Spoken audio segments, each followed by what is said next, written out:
Dalam upaya untuk meningkatkan kesadaran masyarakat tentang bahaya rokok ilegal dan mengoptimalkan pemanfaatan dana bagi hasil cukai tembakau di bidang kesehatan, Dinas Komunikasi dan Informatika Kabupaten Pati kembali bekerja sama dengan Kantor Pengawasan dan Pelayanan Bea Cukai Kudus menyelenggarakan sosialisasi di panggung terbuka Radio Suara Pati. Hal tersebut berlangsung meriah dengan dihadiri oleh pelaku seni Pati dan sejumlah narasumber. Dalam sambutan pengantarnya, Kepala Diskominfo Kabupaten Pati Ratri Wijayanto menyampaikan pentingnya kesadaran masyarakat terhadap peredaran rokok ilegal yang berbahaya bagi kesehatan dan merugikan negara dari segi penerimaan cukai. Terutama dalam mewujudkan masyarakat yang sehat, pihak-pihak berkepentingan perlu menggencarkan sosialisasi tentang bahaya rokok ilegal. Selain membahayakan kesehatan, rokok ilegal juga menyebabkan negara kehilangan penerimaan cukai yang seharusnya dapat dimanfaatkan untuk sektor kesehatan.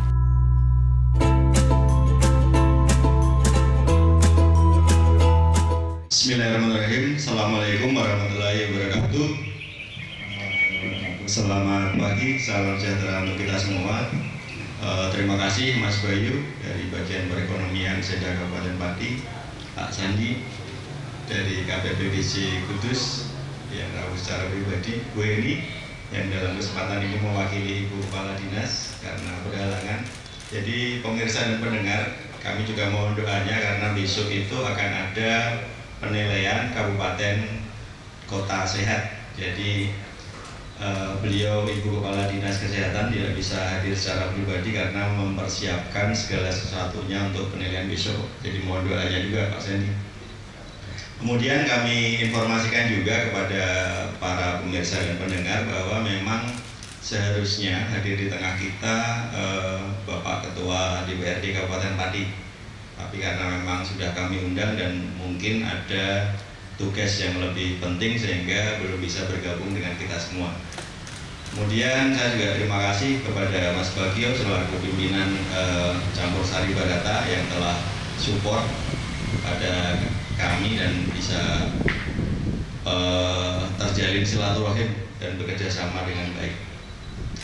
Bapak, Ibu, pemirsa dan pendengar sekalian, bahwa pertama-tama kita harus senantiasa memanjatkan puji syukur kehadirat Allah SWT, Tuhan Yang Maha Esa, karena kita masih diberikan kesehatan, kita masih diberikan kesempatan untuk berkumpul bersama di majelis yang baik ini dalam rangka kegiatan sosialisasi gembur rokok ilegal.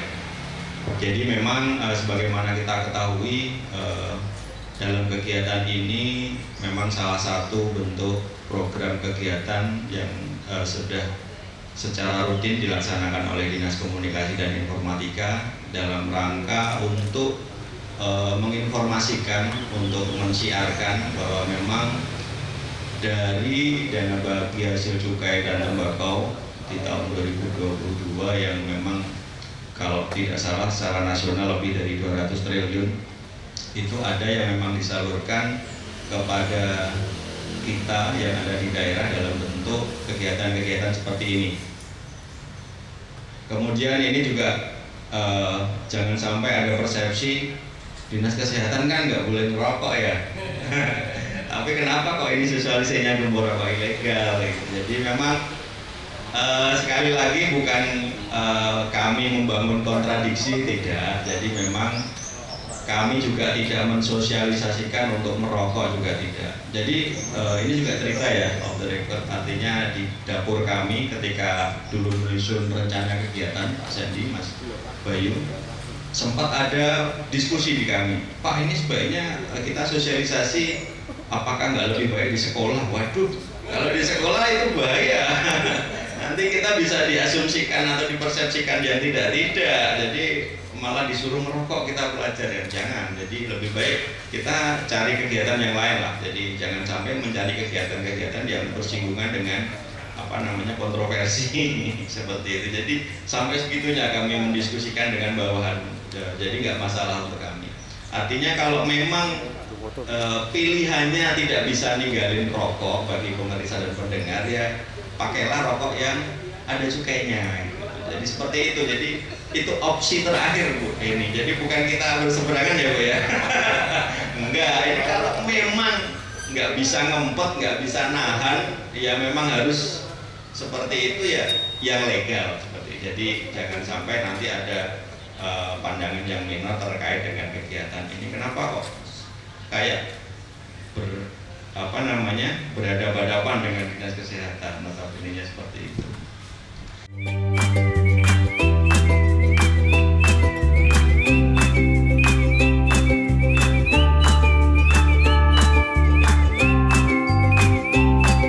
Dalam rangka memperkuat sosialisasi ini, Diskominfo Pati dan Kantor Bea Cukai Kudus menyediakan materi-materi edukatif yang menyoroti dampak negatif rokok ilegal pada kesehatan dan ekonomi.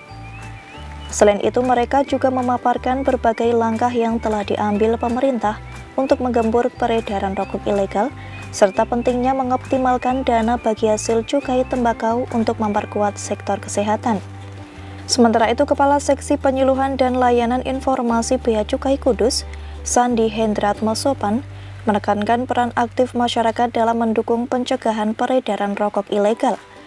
Ia menyampaikan bahwa pihaknya membutuhkan dukungan semua pihak untuk menghadapi tantangan ini. Pihaknya pun mengajak bersama-sama menjaga kesehatan dan memberantas peredaran rokok ilegal demi kesejahteraan bersama.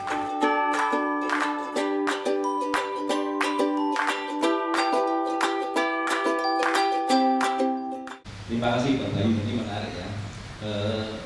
Izin Pak tadi Bu ini apalagi ada Bu ini, saya kalau sosialisasi bahan kesehatan itu biasanya bea cukai itu urusannya di penerimaan, ngurusin yang penting penerimaan cukainya, pada kesehatan kalau bisa pada jam merokok lah, nggak usah bayar cukai gitu. Jadi perlu saya sampaikan pada para pendengar maupun pemirsa Radio Suarapati bahwa memang pada saat pengenaan kenaikan itu, ada keputusan kenaikan tarif itu ada beberapa aspek yang dipertimbangkan. Yang pertama tentu saja kesehatan. Dari Kementerian Kesehatan itu meminta sebisa mungkin cukai setinggi-tingginya. Kalau perlu dilarang, kalau perlu jangan merokok supaya sehat gitu kan gitu. Kalau kita pakai aspek kesehatan saja, maka kemungkinan cukai akan naik tinggi. Tetapi kita lihat aspek yang lain. Yang kedua itu ada aspek industri. Kemudian tenaga kerja, kalau kita bulan lalu kita ngobrol dengan tenaga kerja, wah kalau itu misalkan itu dilarang atau rokok atau cukai dinaikkan setinggi-tingginya, bagaimana nasib para pekerja yang di bidang rokok baik itu, mulai dari petaninya, mulai pekerjanya, kemudian sampai distributor, sampai toko-tokonya, itu beberapa orang yang akan kehilangan mata pencaharian di situ. Nah, itu dari dampak dari industri dan tenaga kerja. Kemudian satu lagi dari bea cukai sendiri, dari Kementerian Keuangan juga ada aspek penerimaan. Saat ini penerimaan cukai itu masih sangat dibutuhkan untuk membiayai pembangunan negara ini ya, baik mulai dari bangun jalan dan sebagainya. Kalau masyarakat mungkin bisa merasakan yang paling terasa di subsidi, bisa subsidi listrik yang masyarakat yang ke bawah itu listrik, kemudian yang sering kita lihat gas. LPG yang 3 kilo itu kan subsidi. Nah, subsidi itu diantaranya kan dari dana cukai. Nah, gimana kalau misalkan itu dilakukan nanti naik. Nah, kemudian yang terakhir saya sampaikan tadi itu terkait nanti aspek peredaran rokok ilegal. Kalau cukainya tinggi, maka dampaknya disparitasnya untuk yang jual tanpa pita itu jauh. Jadi dia akan jual harga rendah. Sih sebenarnya dalam satu bungkus rokok itu 60% itu cukai. Jadi kalau orang jualan, padahal rokok itu murah, memang rokok itu murah. Jadi 60% yang ditambah, kalau misalkan ada rokok 20.000 itu ya 12.000 itu cukainya masuk negara. Masuk negara yang 8.000 baru harga rokoknya. Kenapa tinggi? Ya memang itu pembatasan. Kalau tadi dari dampak dari aspek kesehatan memang dibuat setinggi mungkin. Ya memang supaya tidak beli, bukan berarti kalau tidak mampu beli yang legal terus beli yang ilegal, itu salah, tambah salah lagi, salah 2 kali gitu ya. Nah tadi Bu ya, merokok aja nggak bisa jangan, apalagi yang merokok yang ilegal gitu. Ada 5 aspek seperti itu. Nah salah satunya nanti kan dana cukai selain tadi untuk subsidi itu juga akan kembali ke banyak ke DPHC tadi ya, DPHC tadi itu diantaranya itu termasuk semacam irmat, jadi memang dikembalikan karena ke masyarakat karena yang terdampak dari adanya bisnis rokok itu sendiri. Makanya akan muncul di DPR itu 40% di kesehatan. Kalau kita lihat sebelumnya ya Pak Bayu ya, itu cuma 25%. 25% itu di kesehatan, 25% di penegakan hukum. Sekarang untuk berikutnya ganti lagi 40% kesehatan. Full kesehatan. Kenapa ya? Karena yang terdampak bukan hanya perokok.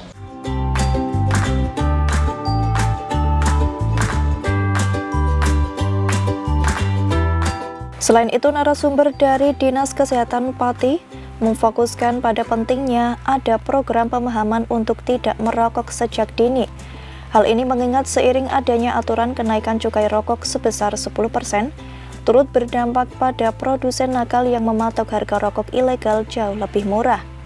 Dampaknya bagi kesehatan cukup mengkhawatirkan, yakni jumlah perokok anak masih cukup tinggi.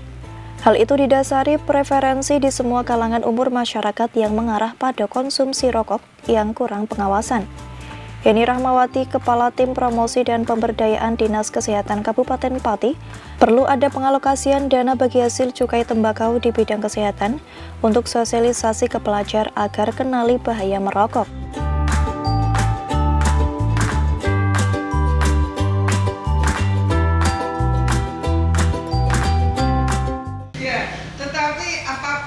Inilah keadaan yang ada di masyarakat.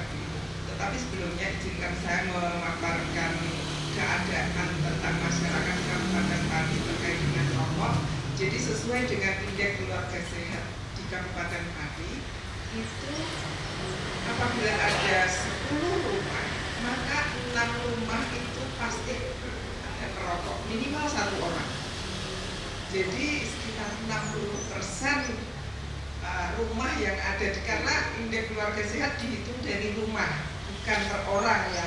Jadi 60% rumah yang ada di Kabupaten Pati ini adalah perokok. Jadi ini memang ladang bisnis yang luar biasa.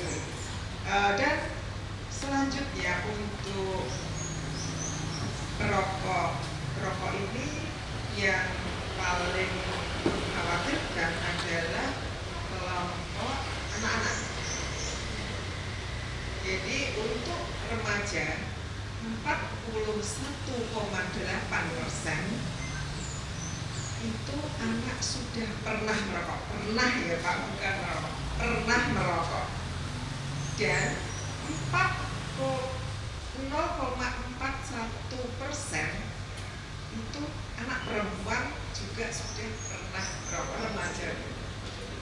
Ini adalah gambaran keadaan di Kabupaten Pati yang sebenarnya memang memprihatinkan buat kita, karena memang buat kita ini rokok adalah pintu gerbang menuju narkoba, ya kan?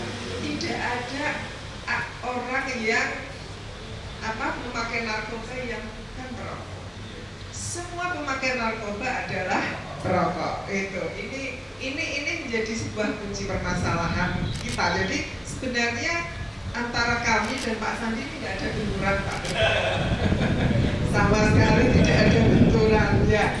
Kita hanya memikirkan semua ini secara bersama-sama terkait dengan efek-efek. Jadi kami memang sosialisasi tentang tidak merokok itu luar biasa. Bukan berarti menyuruh orang untuk berhenti merokok. Ada orang yang di sini yang mau merokok terus suruh berhenti. Tidak ada. Yang kita gembor-gemborkan, yang kita tarik adalah anak-anak dan orang-orang yang belum merokok. Jadi aman Pak Sandi. Aman ini untuk 60%-nya. Jadi ini kami sudah melakukan banyak kegiatan sosialisasi ke sekolah-sekolah. Tagline kita memang tidak merokok, tidak merokok. Cuma persentase dari hasil upaya kita yang sudah luar biasa, menghabiskan anggaran yang juga luar biasa, karena di promosi itu pasti membakar uang lebih banyak daripada untuk yang lain. Dengan kolaborasi antara Diskominfo Pati dan Kantor Bea Cukai Kudus, serta Dinas Kesehatan Pati ini, diharapkan dapat tercipta kesadaran dan partisipasi aktif dari masyarakat dalam gencar memerangi peredaran rokok ilegal demi mencapai masyarakat yang lebih sehat dan sejahtera. Tim Liputan Simpang 5 TV melaporkan.